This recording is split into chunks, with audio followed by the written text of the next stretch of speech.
If you're working in New Zealand, planning to move to New Zealand, or hoping to secure residence through the skilled migrant category, there are some very important changes you need to know about. From 24th August 2026, New Zealand is changing the skilled migrant category resident visa. And this isn't simply a small adjustment to the existing point system. Two completely new residence pathways are being introduced, one focused on skilled work experience and another specifically designed for trades and technician occupations. At the same time, New Zealand is changing how wage thresholds work, increasing recognition of certain qualifications, and introducing new rules around evidence of work experience. So, who could benefit? And perhaps more importantly, who could be excluded? Let's break down the changes. The Skilled Migrant Category, or SMC, is one of New Zealand's main pathways to residence for skilled migrants.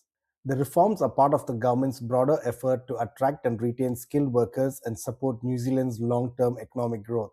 From 24th August 2026, the SMC will have three broad pathways. First, the existing points based pathway. Second, the new skilled work experience pathway. And third, the new trades and technician pathway. The changes are intended to recognize a broader range of skilled workers, including both professional and trade based skills. And for some applicants, the new pathways could provide an alternative to relying entirely on the traditional 6 point system. Let's start with the new skilled work experience pathway. This pathway is aimed at people with strong history of skilled employment. Under the new settings, applicants need to work in or have a job offer for an occupation classified under ANSCO skill level 1 to 3. The job must also be paid at least 1.1 times the SMC wage threshold or the median wage. Applicants need at least 3 years of relevant work experience in an ANSCO skill level 1 to 3 occupation, plus an additional 2 years of skilled work experience in New Zealand in an ANSCO skill level 1 to 3 occupation. With that, the New Zealand experience paid at least 1.1 times the SMC wage threshold. That means the pathway is particularly relevant to people who have built up substantial professional experience and then developed skilled work experience in New Zealand. Importantly, the work experience needs to be relevant to the applicant's current job or job offer. And applicants will need evidence. This can include job descriptions, employment agreements, tax records, and for qualifying overseas experience, certificates of service. There is an important restriction. Self employment cannot be used as relevant work experience under this pathway. The second new pathway is potentially one of the biggest changes for people working in trade and technical occupations. The trades and technician pathway is designed specifically for eligible trades and technician roles. Applicants need to be working in an eligible occupation and earning at least the SMC wage threshold. They also need a relevant qualification at level 4 or higher, or a qualification comparable to level 4 or higher under the New Zealand framework. And they need relevant post qualification work experience. The new settings require at least 2.5 years of relevant post qualification work experience, plus an additional 1.5 years of skilled work experience in New Zealand. The New Zealand skilled work experience must be paid at least the applicable SMC wage threshold. This creates a potentially important pathway for skilled tradespeople and technicians who may not have previously fitted comfortably into the traditional points based model. But there is an important qualification distinction. For New Zealand qualifications, the qualification generally needs to meet a 120 credit requirement. The 120 credit requirement can, in certain circumstances, be met through more than one qualification, where lower qualifications were prerequisites for a higher qualification. For overseas qualifications, however, the 120 credit requirement does not apply. Now, the traditional points based pathway is not disappearing, it is also being updated. From 24th August 2026, applicants will be able to benefit from additional recognition for certain New Zealand qualifications. There will also be increased recognition for some overseas bachelor's degrees and postgraduate qualifications.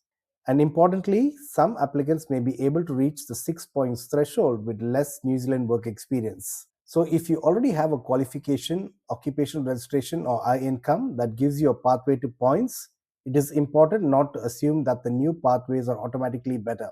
Your best pathway will depend on your individual combination of your occupation, your qualifications, your registration, your income, your overseas work experience, and your New Zealand skilled work experience. There are also important changes to qualification evidence. If you're claiming points for a level 8 or level 9 qualification, there is now an additional requirement in most cases.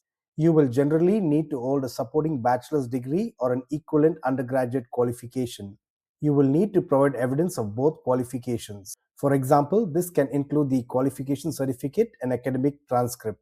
For overseas qualifications, an international qualification assessment or IQA will generally be required unless the qualification is exempt under the relevant list. However, there is an important exception. If you're claiming 5 points for a New Zealand master's degree, you do not need to provide evidence of bachelor's degree. There are also changes increasing the points available to some bachelor level qualifications. Now let's look at one of the most significant practical changes, the way the SMC wage threshold is applied. Under the current system, applicants can face different wage requirements depending on when and how they accumulated their skilled work experience and when they apply.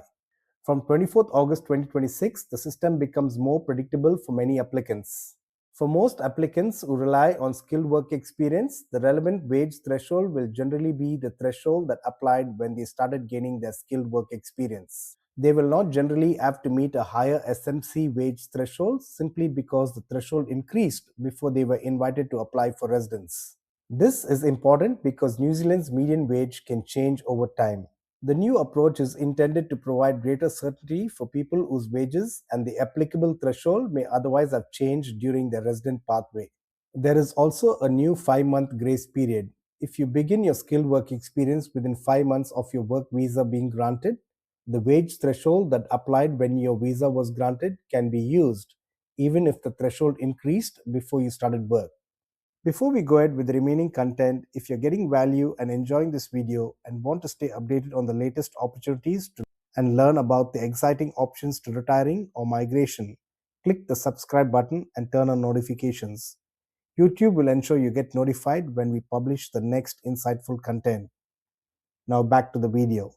Another area applicants need to pay close attention to is evidence. For the new pathways, Immigration New Zealand expects applicants to provide evidence demonstrating that their work experience is genuine, relevant, and at the required skill level. This can include job descriptions, employment agreements, tax records, and certificates of service in certain circumstances. From 24th August 2026, if you cannot obtain tax records for qualifying overseas employment, you may instead provide a certificate of service from your previous employer together with other supporting evidence. But remember, a certificate of service cannot be used to prove New Zealand work experience. And job descriptions remain particularly important because Immigration New Zealand needs to assess whether your previous employment was performed at the required skill level and whether it was directly relevant to your New Zealand job or job offer. There is another important point that could affect certain applicants. Under the two new pathways, self-employment cannot be counted as directly relevant work experience. Immigration New Zealand has explained that while tax records may exist for self-employment, independent evidence about the actual nature and skill level of that work can sometimes be difficult to verify. As a result, self-employment evidence cannot be used to satisfy the directly relevant work experience requirement under these pathways. So if your skilled experience has primarily been gained through your own business or skilled employed work, this is something you need to examine very carefully before you rely on one of the new pathways. Immigration New Zealand is also strengthening the settings around genuine skilled employment. For skilled residence visas, employment must be genuine. The updated instructions clarify that employment offers must be available and ongoing, and there must be a genuine need for the employment to be based in New Zealand. The majority of genuine skilled employment situations are not expected to be affected. However, the clarification gives Immigration New Zealand clearer grounds to decline applications where there are strong concerns that the employment is not genuine. So, the job offer itself and the evidence supporting that job becomes an important part of your residence strategy. So, who could potentially benefit from these changes? First, people with substantial work histories who may not have enough points under the traditional pathway. Second, tradespeople and technicians with the required qualifications and work experience. Third, people with New Zealand qualifications who may benefit from an increased recognition under the revised point system. And fourth, skilled workers who may benefit from the new wage threshold rules by avoiding the need to meet a higher threshold simply because the median wage increased after they started their qualifying work experience. But there is no single pathway that is best for everyone. Your occupation, qualification, work history, salary, and timing all matter. If you're considering residence under the skilled migrant category, there are several things you should review now. First, check whether you qualify under one of the two new pathways. Second, review your qualifications and determine whether you need an IQA. Third, carefully document your work experience. Look at employment agreements, job descriptions, tax records, and certificates of service where relevant. Fourth, review your current salary and job offer against the applicable wage threshold. And finally, speak with your employer about your role, salary, and ongoing employment arrangements. There is also an important deadline to remember. If you currently have a draft unsubmitted EOI, it will expire on 24th August 2026. If you want to apply under the current rules, your EOI needs to be submitted before 24th August 2026. After that, you will need to use the new EOI form. The August 2026 changes represent a significant redesign of New Zealand's skilled migrant category. The biggest developments are the introduction of the skilled work experience pathway and the trades and technician pathway, alongside changes to the existing point system. There are also important changes to wage thresholds, qualification recognition, work experience evidence, and genuine employment requirements. For some migrants, these reforms could open a clearer pathway to residence. For others, the new evidence, qualification, or occupation requirements could be critical obstacles. So don't simply ask, how many points do I have? The better question may now be, which skilled migrant category pathway fits my occupation, qualifications, work experience, and New Zealand employment? If you found this update useful, make sure to subscribe to our channel for more New Zealand immigration updates, visa changes, and practical explanations. If you're considering the skilled migrant category, leave a comment telling us which pathway you're looking at: points based, skilled work experience, or trades and technician. We'll continue covering the important immigration changes as they take effect. Thank you for watching and see you in our next video.